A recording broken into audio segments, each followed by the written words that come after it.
Assalamualaikum warahmatullahi wabarakatuh. Perkenalkan, saya Muhammad Fatur Rahim dari kelas Akuntansi Syariah A1 Universitas Islam Negeri Wali Songo Semarang dengan NIM 21050460007. Pada kesempatan kali ini, saya akan mempresentasikan berkaitan dengan Undang-Undang Nomor 12 Tahun 2006 tentang Kewarganegaraan Republik Indonesia. Jadi, siapa saja sih yang termasuk ke dalam kategori warga negara Indonesia menurut Undang-Undang Nomor 12 Tahun 2006? Mari kita bahas bersama-sama.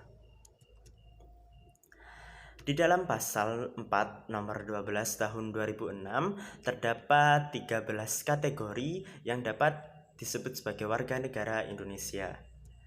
Di antaranya, yang pertama adalah setiap orang yang berdasarkan peraturan perundang-undangan dan atau berdasarkan perjanjian pemerintah Republik Indonesia dengan negara lain sebelum undang-undang ini berlaku sudah menjadi warga negara Indonesia.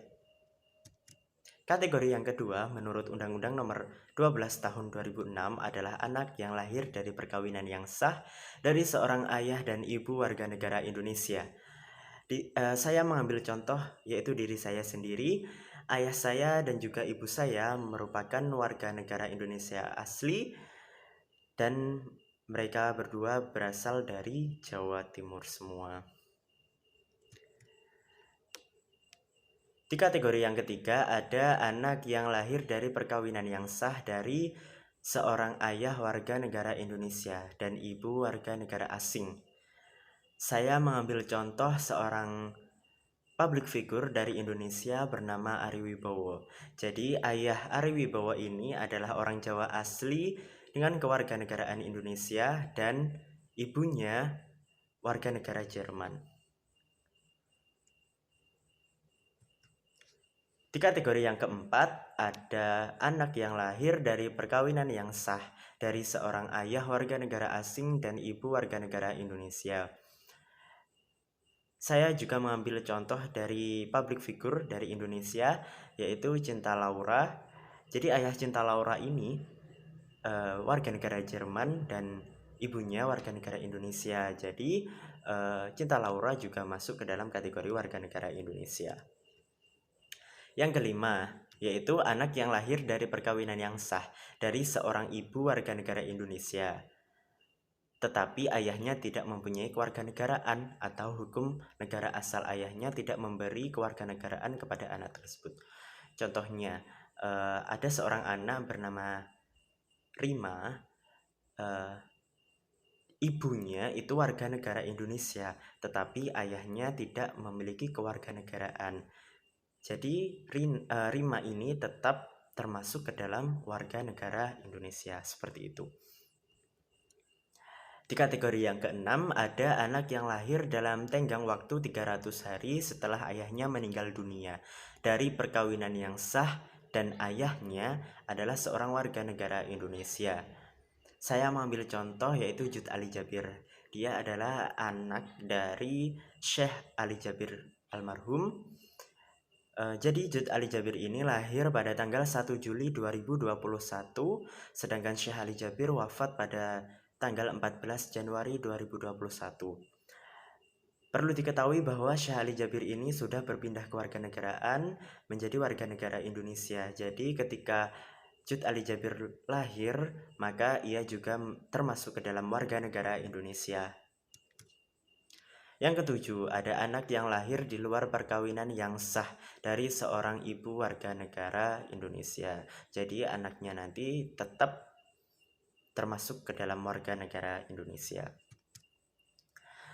Di kategori yang kedelapan ada anak yang lahir di luar perkawinan yang sah dari seorang ibu warga negara asing yang diakui oleh seorang ayah warga negara Indonesia sebagai anaknya, dan pengakuan itu dilakukan sebelum anak tersebut berusia 18 tahun atau belum kawin. Dan ketika 18 tahun anaknya itu boleh untuk memilih kewarganegaraannya. Ini disebut sebagai ius soli terbatas. Di kategori yang ke-9 ada anak yang lahir di wilayah negara Republik Indonesia yang pada waktu lahir tidak jelas status kewarganegaraan ayah dan ibunya.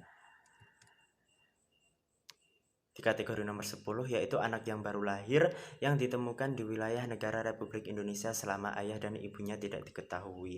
Jadi nomor 9 dan nomor 10 ini hampir mirip ya. Kalau nomor 10 itu contohnya seperti anak yang ditemukan dibuang oleh orang tuanya seperti itu.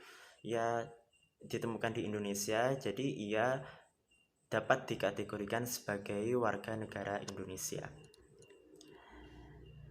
Di kategori nomor 11 ada anak yang lahir di wilayah negara Republik Indonesia apabila ayah dan ibunya tidak mempunyai kewarganegaraan atau tidak diketahui keberadaannya. Hampir sama kasusnya dengan yang tadi.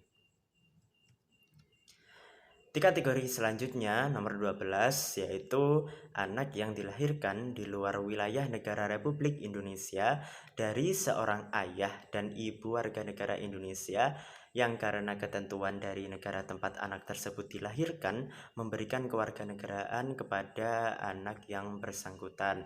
Contohnya begini, seorang duta besar Republik Indonesia di Amerika tinggal di Amerika bersama dengan istrinya. Nah, ketika di sana istrinya melahirkan karena di Amerika itu menganut sistem kewarganegaraan ius soli, hukum ius soli, maka anaknya tersebut itu juga diakui sebagai warga negara Amerika. Namun karena ayah dan ibunya adalah seorang warga negara Indonesia, maka anak tersebut juga merupakan warga negara Indonesia. Nomor 13 ada anak dari seorang ayah atau ibu yang telah dikabulkan permohonan kewarganegaraannya, kemudian ayah atau ibunya meninggal dunia sebelum mengucapkan sumpah atau menyatakan janji setia. Nah, ini janji setia kepada siapa? Tentunya janji setia kepada Negara Kesatuan Republik Indonesia. Sekian penjelasan atau presentasi dari saya. Ada kurang lebihnya saya mohon maaf. Wassalamualaikum warahmatullahi wabarakatuh.